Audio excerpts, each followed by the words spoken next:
네, 자, 다니엘 9장 오늘 보겠는데요. 8장에서 며칠을 알아누울 정도로 어마어마한 환상을 다니엘이 봤죠. 그리고 가브리엘의 해석을 보았습니다.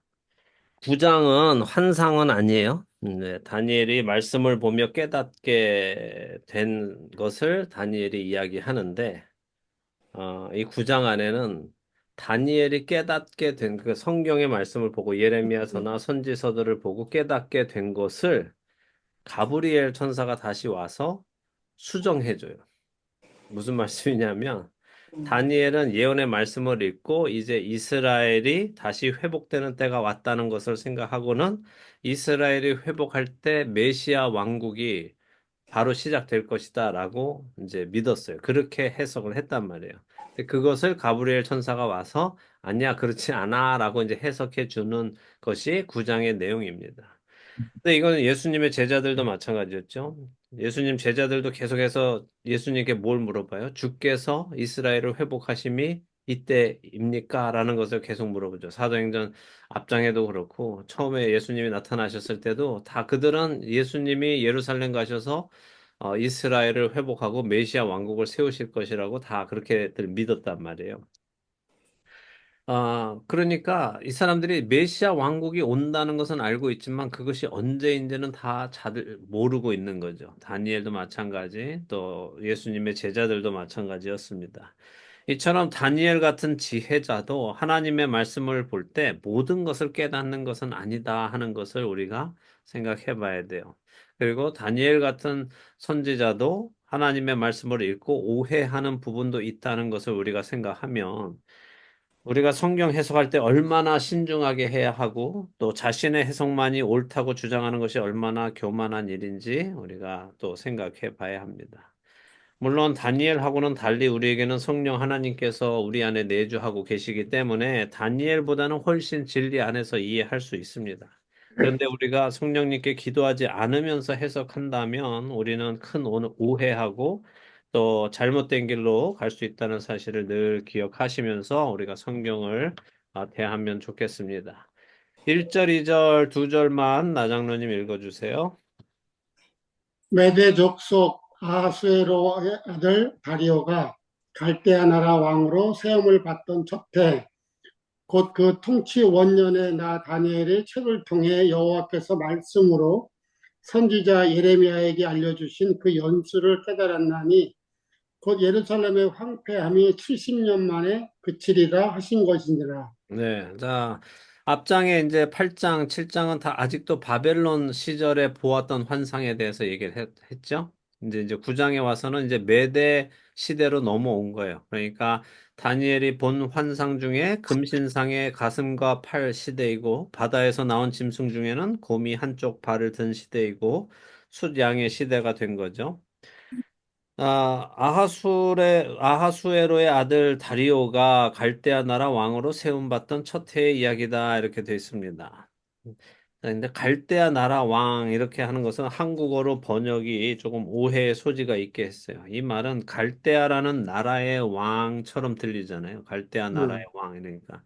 근데 갈대아 나라의 왕이라는 게 아니라 갈대아 지역의 왕으로 세움받았다 그런 의미란 말이죠. 갈대아 지역은 다시 말하면 뭐예요? 바벨론이었는데 그 바벨론이 메데 바사에 의해서 이제 멸망해서 없어졌죠. 그래서 그 지역을 갈대아 지역이라고 말하는데 여기서는 그냥 갈대아 나라라고 말을 한 거예요. 그 갈대아 지역의 왕으로 다리오가 세워졌다 하는 거죠. 근데 여기 메대 족속 아하수에로 왕은 에스라 4장이나 에스더 1장에 나오는 아하수에로 왕하고는 다른 인물이에요. 그러니까 에스라나 에스더는 주전 5세기, BC 5세기의 이야기고 지금 다니엘 시대는 그거보다 100년 전인 주전 6세기 이야기예요. 그러니까 에스더 이야기는 앞으로 100년 후에 나올 이야기예요. 그러니까 이 아하수에로가 그 아하수에로가 아니다 하는 것을 생각하시면 됩니다. 이 아하수에로의 페르시아 발음은 크세르크세스라고 해요. 그래서 영어로는 이 사람을 크세르크세스 이렇게 부릅니다. 아하수에로는 우리 이제 한국어 성경에서 나오는 발음이고, 근데 이 아하수에로가 이름이 아니라 말씀드린 것처럼 100년 후에도 또 아하수에로가 나오고 다리오도 나오고 하니까 이거는 그 사람들의 이름이 아니라 호칭, 왕을 부르는 호칭이라고 보는 것이 맞죠. 그러니까 애굽의 왕은 바로, 그죠? 그랄의 왕은 아비멜렉 이렇게 한 것처럼 그냥 왕을 부르는 각 나라에서 왕을 부르는 호칭으로 아하수에로는 바사의 왕을 부르는 호칭으로 보시면 될 것 같습니다. 자, 여기 다리오는 바사왕 고레스의 외삼촌으로 추측되고, 고레스는 메데 바사의 왕으로 등극하면서 이 나라를 세우면서 함께 고생한 외삼촌을 예우하는 차원에서 이 갈대아 지역의 왕으로 세워준 것으로 보여줍니다. 그래서 이 일은 주전 539년이나 538년 정도에 일어난 일로 생각을 하고, 다니엘이 잡혀온 것을 주전 605년으로 생각하면 약 66년 정도가 지난 시점으로 이제 보는 거예요. 그러면 다니엘이 한 뭐 14살, 15살쯤에 왔다면 지금 한 이제 80살 정도, 79세, 80세 정도 되었을 때다 하는 거죠. 자, 이 시기에 지금 다니엘이 예레미야 선지자와 그 외의 선지자들의 책들을 읽게 되었고, 그 책들을 읽는 중에 예루살렘의 황무함이 70년 만에 마칠 것이다 하는 것을 깨닫게 되었다는 거죠. 그래서 원어로 보면 이게 이제 선지자들의 책들 이렇게 되어 있어요. 그러니까 복수로 되어 있어요. 예레미야 하나만이 아니라 다니엘이 책을 통해 했을 때 다니엘이 책들을 통해 이렇게 돼 있단 말이에요. 그러니까 여러 가지 책을 읽은 겁니다. 자, 그러면 예레미야 어느 부분을 읽었을까요? 예레미야서 25장 11절에서 12절을 한번 보죠. 예레미야서 25장 11절에서 12절 찾으셨으면 현우 집사님이 한번 읽어주실래요? 예레미야서 25장 11절에서 12절입니다. 이 모든 땅이 폐허가 되어 놀랄 일이 될 것이며 이 민족들은 70년 동안 바벨론의 왕을 섬기리라. 여호와의 말씀이니라. 70년이 끝나면 내가 바벨론의 왕과 그의 나라와 갈대인의 땅을 그 죄악으로 말미암아 벌하여 영원히 폐허가 되게 하되 예, 내가 그 땅을 여기까지요. 예. 자, 그러니까 하나님이 벌써 미리 말씀해 주셨어요. 그죠? 예레미야를 통해서 하나님께서 어떤 일을 하실 것인가 하면 이스라엘 백성들을 바벨론에 70년 동안 가서 노예 생활하게 하고 70년이 끝나면 하나님이 바벨론 왕과 그의 나라와 갈대아인의 땅을 죄악으로 말미암아 벌하여 영원히 폐허가 되게 하시겠다라고 하셨단 말이에요. 그래서 실제적으로 지금 그 바벨론이 멸망했고 느부갓네살의 이제 손주까지 다 멸망해서 바벨론은 사라진 때가 되었으니까 이제 그 70년이 되어서 돌아올 즈음이 된 거죠. 29장 10절도 보실래요? 예레미야서 29장 10절. 낙원사님이 읽어주실까요? 여호와께서 이와 같이 말씀하시니라. 바벨론에서 70년이 차면 내가 너희를 돌보고 나의 선한 말을 너희에게 성취하여 너희를 이곳으로 돌아오게 하리라. 네, 하나님이 그렇게 약속하셨, 70년이 차면 돌아오게 할 것이다라고. 예. 자, 그런데 이런 말씀은 예레미야서 말씀만 있는 게 아니라 다른 선지서 말씀에도 있는데, 더 옛날로 돌아가면 이 말씀을 언제 하나님이 처음 하셨을까 생각해 보면 레위기 때 하나님이 이 말씀을 벌써 하셨어요. 레위기 때. 그러니까 출애굽한 아직 가나안 땅에 들어가지도 않은 백성들을 향해서 하나님이 말씀하셨는데 계속 반복적으로 말씀드리지만 어때요? 하나님의 예언은 어떻게 나타난다고요?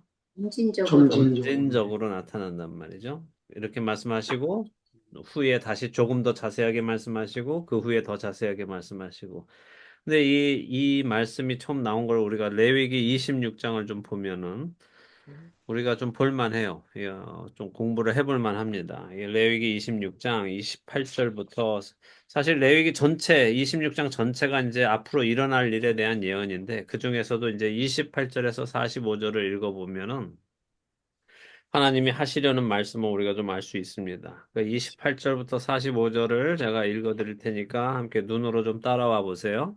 28절입니다. 내가 진노로 너희에게 대항하되 너희의 죄로 말미암아 7배나 더 징벌하리니 너희가 아들의 살을 먹을 것이요 딸의 살을 먹을 것이며 내가 너희의 산당들을 헐며 너희의 분향단들을 부수고 너희의 시체들을 부서진 우상들 위에 던지고 내 마음이 너희를 싫어할 것이며 내가 너희의 성읍을 황폐하게 하고 너희의 성소들을 황량하게 할 것이요 너희의 향기로운 냄새를 내가 흠양하지 아니하고 그 땅을 황무하게 하리니 거기 거주하는 너희의 원수들이 그것으로 말미암아 놀랄 것이며 내가 너희를 여러 민족 중에 흩을 것이요 내가 칼을 빼어 너희를 따르게 하리니 너희의 땅이 황무하며 너희의 성읍이 황폐하리라.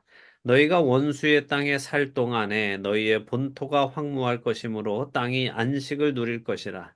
그때 땅이 안식을 누리리니 너희가 그 땅에 거주하는 동안 너희가 안식할 때에 땅은 쉬지 못하였으나 그 땅이 황무할 동안에는 쉬게 되리라.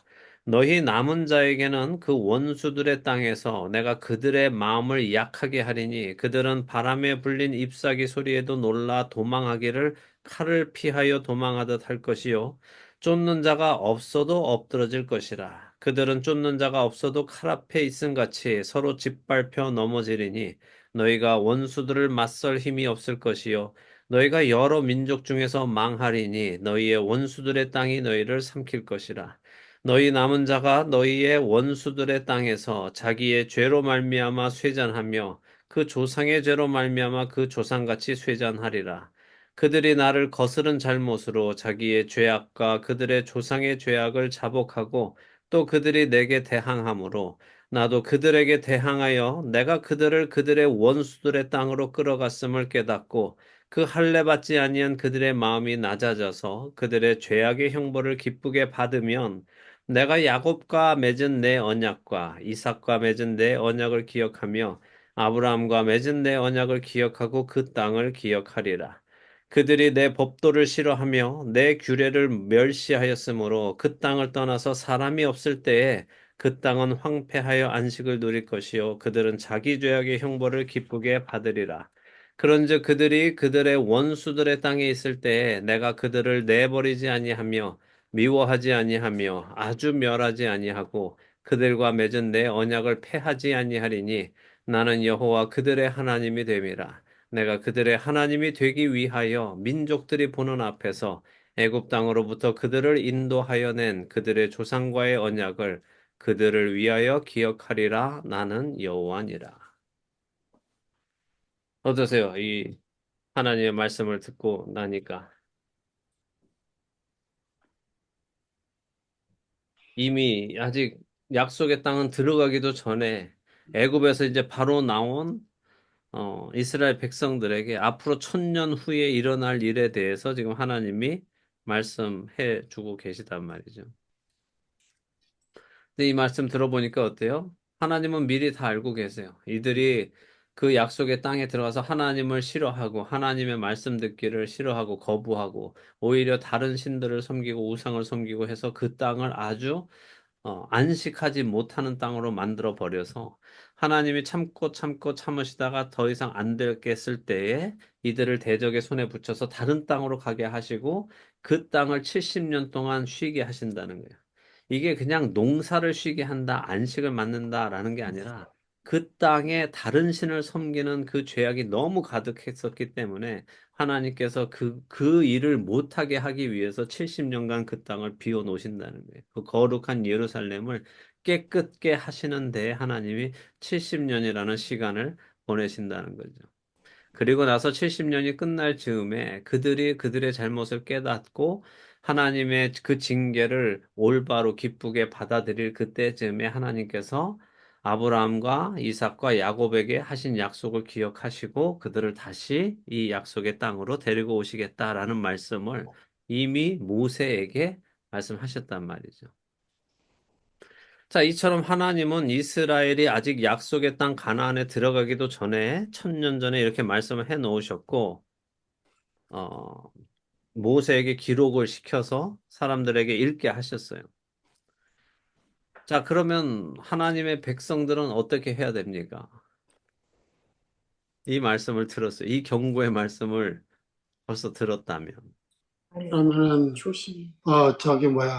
하나님 외에 다른 신을 의지하지 아니하고 예. 이제 하나님만 몸만 따라가야 되는 게 정석이죠. 예. 그러니까 하나님께서 이 말씀을 쓰시면서 이렇게 말씀하시요 너희 중에 이것도 일어나기도 전에 너희 중에 너희가 세상 사람들을 따라서 너희도 세상 사람들처럼 왕을 세우게 될 때가 올 텐데 그때 그 왕은 이 말씀을 적어서 자기가 친히 적어서 자기 곁에 두고 계속 읽어가면서 하나님의 말씀을 따라 살아가야 된다. 그러면 이 모든 저주가 너에게 임하지 않을 거다라고 말씀을 해주셨단 말이죠. 그럼에도 불구하고 안 하더라는 거죠. 그래서 결국 어떻게 됐어요? 지금 다니엘 이 시대에 하나님이 말씀하셨던 대로 모든 일이 다 일어났다는 거예요. 자, 제가 왜 이 말씀을 강조 드리느냐? 오늘을 사는 우리들도 똑같기 때문에 그래요. 자, 하나님께서 성경을 통해서 수많은 경고의 말씀을 주고 계셔도 하나님의 그 말씀을 무겁게 받아들이는 사람들이 있어요, 요즘에? 여러분들은 어떻게 하세요? 여러분들은 하나님의 말씀을 무겁게 받아들이십니까? 지금 모세를 통해 이스라엘 백성 그리고 그 후손들에게 하나님이 1000년 전에 이미 말씀을 주시고 경고를 주셨고 그들이 살아갈 때에도 계속해서 선지자들을 보내주셔서 그 말씀을 주셨는데도 그들은 결국 그 일을 피하지 못하고 하나님의 경고하심을 피하지 못하고 경고하신 그대로 모든 일이 일어났잖아요. 우리가 그 사람들을 볼 때 우리는 어떤 생각이 들어요? 왜 그랬을까? 왜 그랬을까? 저 답답한 것들. 이렇게 말을 해줘도 왜 안 듣고 저렇게 할까? 그 생각이 들죠. 들죠. 들죠. 들죠. 그죠? 근데 우리도 똑같은 거예요. 근데 우리도 근데 똑같잖아요. 우리도 똑같단 말이에요. 자, 보세요. 그러니까. 나더러 주여 주여 하는 자마다 천국에 갈 것이 아니다라는 말씀을 우리는 얼마나 무겁게 받아들이느냐 말이에요. 음, 그렇죠. 거듭나지 아니하면 너희가 결코 하나님의 나라를 볼 수 없느니라라고 말씀하신 그 예수님의 말씀을 얼마나 우리는 무겁게 받아들이느냐 말이에요. 눈이 범죄하게 하면 빼버리라라고 하신 말씀을 얼마나 무겁게 받아들여요. 불의한 자가 하나님의 나라를 유업으로 받지 못하느니라라고 하신 말씀을 우리는 어느 정도 무게로 생각하느냐는 거예요. 손에 쟁기를 들고 뒤를 돌아보는 자는 하나님 나라에 합당하지 않고 아버지나 어머니를 나보다 더 사랑하는 자는 내게 합당하지 아니하고 아들이나 딸을 나보다 더 사랑하는 자도 내게 합당하지 아니하며 또 자기 십자가를 지고 나를 따르지 않는 자도 내게 합당하지 아니하리라라고 하신 예수님의 말씀을 예수님이 직접 해주셨는데도 불구하고 이 말씀을 가슴에 품고 이 말씀을 기억하면서 그렇게 하지 않으려고 예수님의 말씀을 따라 살려고 노력하면서 사는 사람들이 얼마나 되느냐는 거예요. 여러분들은 제가 지금 읽어드린 이 말씀들을 가슴에 품고, 아, 정말, 그렇지. 내가 이렇게 살아가면 하나님의 나라에 들어가지 못하지. 하나님 나라를 유업으로 받지 못하지. 라고 생각하며, 날마다의 삶 속에서 여러분 자신을 몸을 쳐가며, 복종하며, 순종하며 살아가려고 하고 계시느냐는 거예요. 아니면, 뭐, 구원은 받겠지. 믿음으로 받는다는데. 나 말고도 못하고 교회 사람들 다 그런데 뭐 저 사람들도 가면 나도 가겠지 이런 생각으로 안일하게 우리도 있다가는 이 이스라엘 백성들하고 똑같은 결과를 맞게 될 거란 거죠. 하나님께서 출애굽기, 레위기, 신명기를 통해서 미래의 이야기를 해주셨어도 그 일을 피하지 못하고 그대로 일어난 것처럼 예수님의 말씀도 그대로 일어날 것이라는 것을 우리가 깨닫기를 바라요. 아멘. 예. 저부터. 저부터 깨달아서 이렇게 살다가 내가 하나님 나라에 들어가지 못하겠구나. 이게 날마다 깨달아져서 말씀 앞으로 자기 스스로를 계속해서 쳐서 복종하도록 나가야 된단 말이죠. 사도 바울도 그랬잖아요. 사도 바울이 그렇게 말했잖아요. 자기가 내가 복음을 전한 후에 혹시 내가 내쳐질까 두려워서 내가 나 스스로를 치면서 말씀에 순종하기 위해서 나간다고 하잖아요. 사도 바울 같은 사람도 그렇게 사는데 요즘 우리 크리스찬들은 도대체 어떻게 천국에 간다고 믿고 있는지 궁금해요. 음.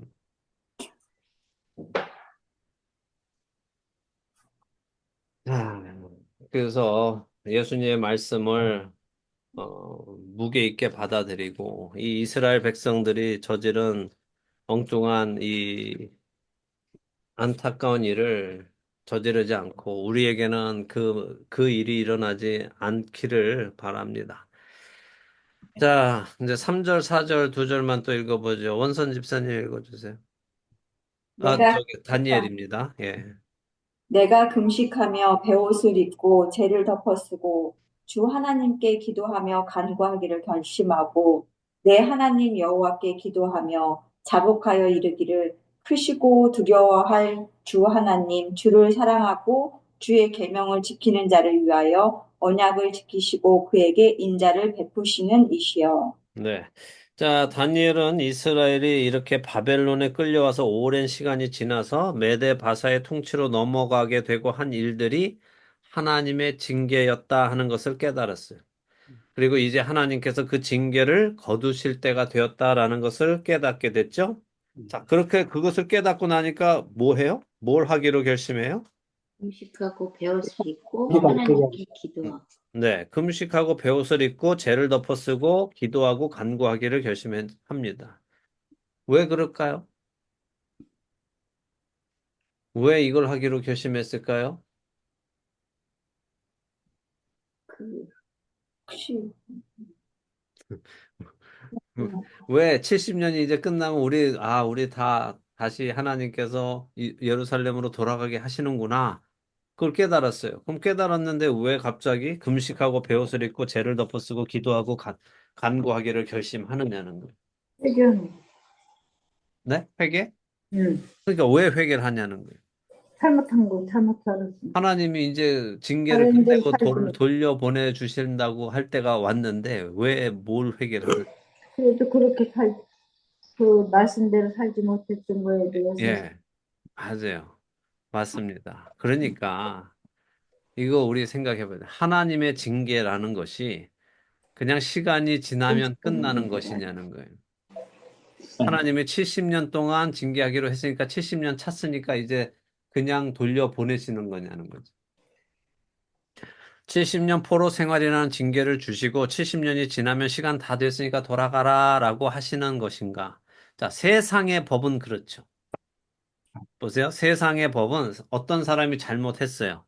그래서 재판을 받았어요. 그리고 형량을 받아서 감옥에 들어가서 그 형량이 채워지면 어떻게 돼요? 그럼 풀려나죠. 자유의 몸이 되죠. 그죠? 왜 그래요? 세상의 법의 목적은 뭐예요? 그 사람의 행위에 대한 합당한 벌을 주는 것이 세상의 징계의 목적이에요. 그러니까 그 사람은 자기 죄값을 다 치르고 나오면은 되는 거예요. 이 사람이 자기 죄에 대해서 잘못했다고 생각하거나 아니거나는 전혀 상관이 없죠. 그 시간만 채워졌으면 된다는 거예요. 그게 세상의 법이죠. 근데 하나님의 징계는 뭐예요? 하나님의 징계는 우리의 행위에 대한 벌을 주는 것에 있어요? 아니요.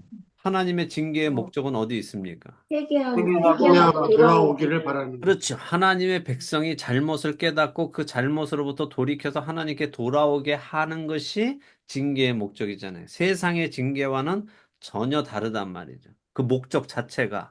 그러니까 다니엘은 지금 단순히 시간이 70년 됐으니까 이제 이스라엘이 회복하겠구나라고 생각하는 것이 아니라 하나님께 우리 민족이 지금 여기 이 바벨론에 와서 이렇게 살고 있는 것이 우리 민족의 죄 때문에 된 일이었구나라는 것을 깨닫고 그것에 대한 하나님의 진노와 징계라는 것을 깨달았기 때문에 자기 민족의 한 사람으로서 하나님 앞에 죄를 자백하고 회개하고 용서 구하기 위해서 금식하고 베옷을 입고 죄를 덮어쓰고 기도하기를 결심한 거란 말이죠.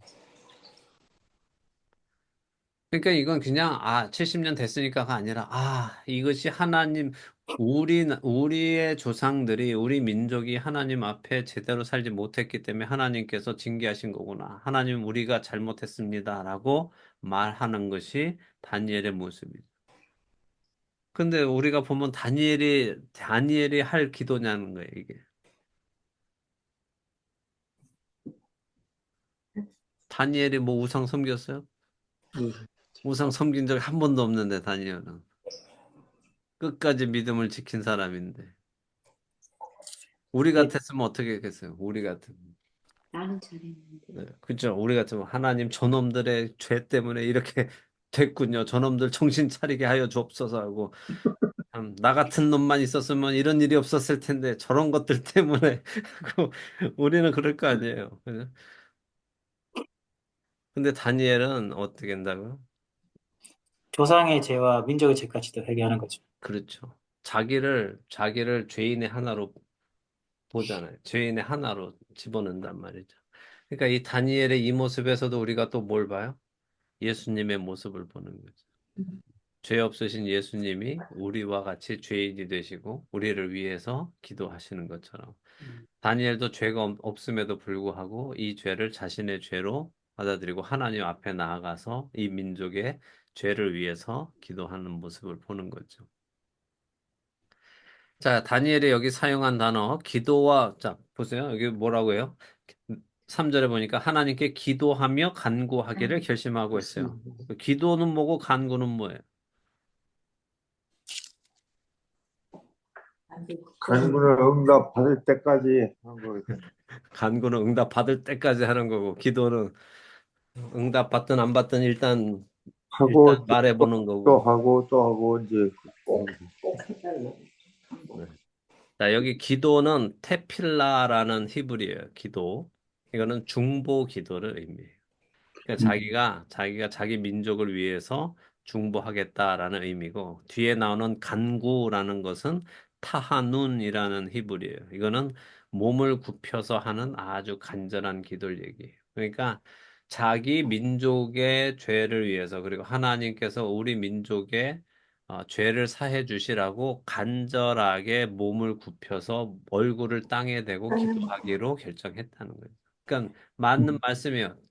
응답해 주실 때까지 나는 우리 민족의 죄를 위해서 기도하겠다라는 그런 마음가짐으로 시작했다는 겁니다. 자, 근데 4절에 보면 다니엘은 하나님을 향해서 뭐라고 부릅니까? 크시고 두려워할 줄 근데 아는 그 전에 4절 시작에 내 하나님 내 여호와. 하나님이죠. 자, 이게 제일 중요한 거라고 반복해서 말씀드리죠. 하나님이 나의 내 하나님이 되시는 것이 가장 중요한 거예요. 우리 인생의 가장 중요한 거. 하나님은 언제나 계신데 그 하나님이 나의 하나님이 되셔야만 된다는 거예요. 아, 아브라함이 하나님이 자기 하나님이 됐고 이삭이 하나님이 되셨고, 지금 이제 우리가 야곱을 보기 시작했잖아요. 그래서 야곱이 결국 하나님이, 지난주에 봤을 때 야곱이 출발하면서 얘기하잖아요. 돌베개 배웠을 때, 이걸 다 행하시면 하나님이 나의 하나님이 되실 것이다. 라고 하고 출발했잖아요. 그래서 이제부터 나의 하나님이 되시는 그 과정이 나오는 거고, 저 끝에 가면 이제 하나님이 자기 하나님이 되신단 말이죠. 우리도 마찬가지란 말이에요. 이 하나님은 분명 계세요. 아브라함의 하나님, 이삭의 하나님, 야곱의 하나님이 그냥 그 하나님으로 존재하고 계시면 안 되고 어떻게 해요? 이분이 나의 하나님이 되셔야 된단 말이에요.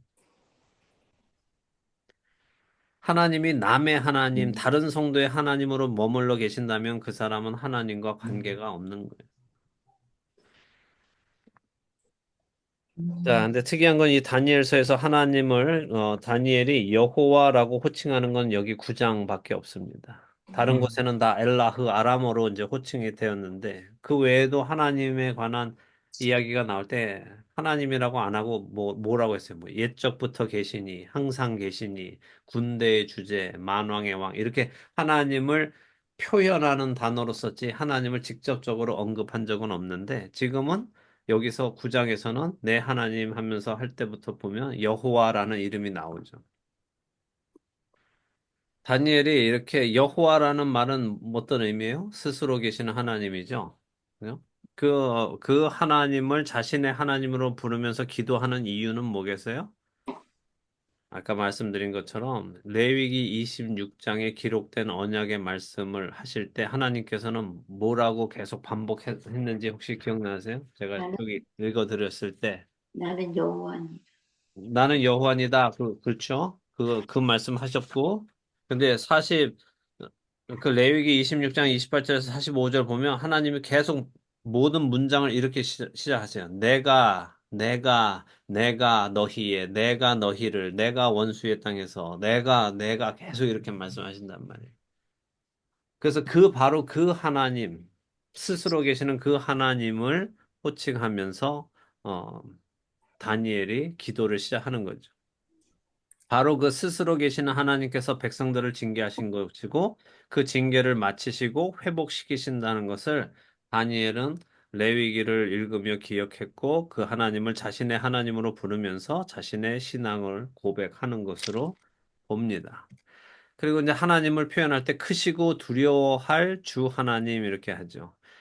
자, 그리고 주를 사랑하고 주의 계명을 지키는 자를 위하여 언약을 지키시고 그에게 인자를 베푸시는 이시여라면서 자기 민족의 죄를 자백하기 시작합니다. 자, 여기 인자를 베푸시는 이시여라는 인자는 히브리어로 뭘까요? 여러분 다 배우신 히브리어인데. 헤세드, 네, 헤세드. 맞습니다. 어떻게 하셨어요? 헤세드, 맞습니다. 헤세드. 헤세드가 뭐였어요? 은혜, 은혜, 은혜. 그죠? 어디서 우리가 배웠어요? 저기 룻기, 룻기에서. 그렇죠. 루키 공부할 때 루키의 핵심 단어가 헤세드였다고 말씀드렸죠. 그러니까 은혜, 은총, 자비, 인자, 뭐, 인애, 선대 이런 것이 다 그 헤세드 안에 들어 있는데 헤세드의 첫 번째 의미가 뭐였는지 혹시 기억하십니까? 우리 루키 하면서 제가 두 가지 특징, 헤세드의 두 가지 특징을 말씀드렸는데 첫 번째 특징은 신실하고 성실함입니다. 맞습니다. 신실함입니다. 잘들 기억하시는데 너무 이제 기분이 좋은데. 자, 신실함. 자, 신실하다는 거 어디에 대한 신실함이었어요? 어, 해야 될 도리에 대한 신실함 아닌가요? 약속에 대한 신실함. 약속을. 약속한 거에 대한 신실함. 네. 그래서 나오미가 룻한테 네가 죽은 자를 선대한 것처럼 그리고 나를 선대한 것처럼 한 게 뭐였어요? 그게 그들이 결혼의 약속이 있었어서 그 약속을 신실하게 지켰다라고 얘기를 해주는 거잖아요. 자, 그래서 신실함이 헤세드의 첫 번째 의미예요. 그러니까 약속한 거에 대해서 신실하게, 성실하게 이행하는 것이 헤세드고, 두 번째는 뭐였어요? 첫 번째가 조금 신실함이에요. 더, 두 번째는, 그렇죠. 그 약속한 것을 넘어서는 거, 그죠? 내게 주어 있는 의무를 넘어서까지 해주는 거. 그걸 다른 말로 표현하면 긍휼함이었단 말이에요. 극률함은 힘이 있는 쪽이 힘이 없는 쪽을 이해하고 받아주는 것이고, 약속을 넘어서, 계약을 넘어서, 의무를 넘어서까지 베풀어 주는 것이 헤세드 은혜였어요. 그래서 하나님의 헤세드는 하나님께서 약속하신 것을 신실하게 지키시고, 비록 그 백성이 약속을 지키지 않아도 하나님께서는 그 의무를 넘어서까지 베풀어 주시는 것. 그것이 하나님의 인자하심, 헤세드이고, 지금 다니엘은 하나님께 그 성품, 하나님의 그 헤세드의 성품에 의지하면서 기도하는 거죠. 우리 민족의 죄, 하나님이 우리 조상 아브라함에게 약속하셨는데, 우리가 그 약속을 지키지 못했고, 하나님을 떠나서 이렇게 했지만, 헤세드의 하나님께서 우리를 긍휼히 여겨주셔서, 우리가 이런 존재이지만, 우리를 용서하시고, 우리를 다시 받아주세요라고 기도를 시작하는 거란 말이에요.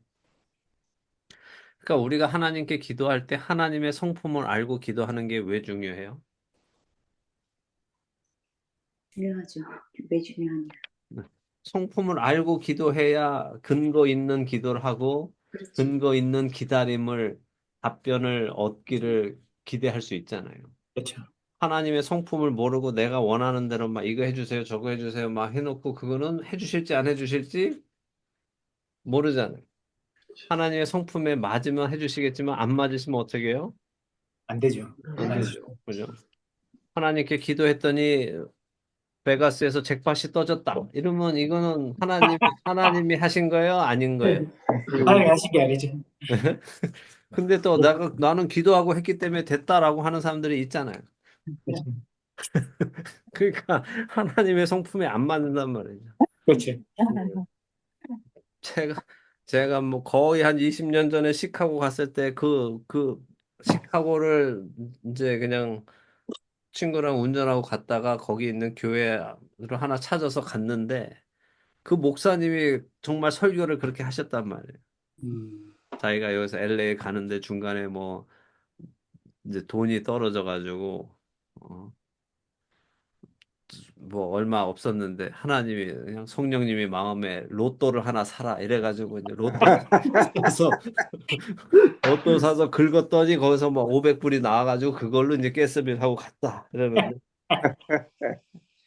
아이고. 그 20년 전에 제가 신앙이 아주 개떡 같을 때도 저게 맞을까라는 생각이 그때도 들었거든.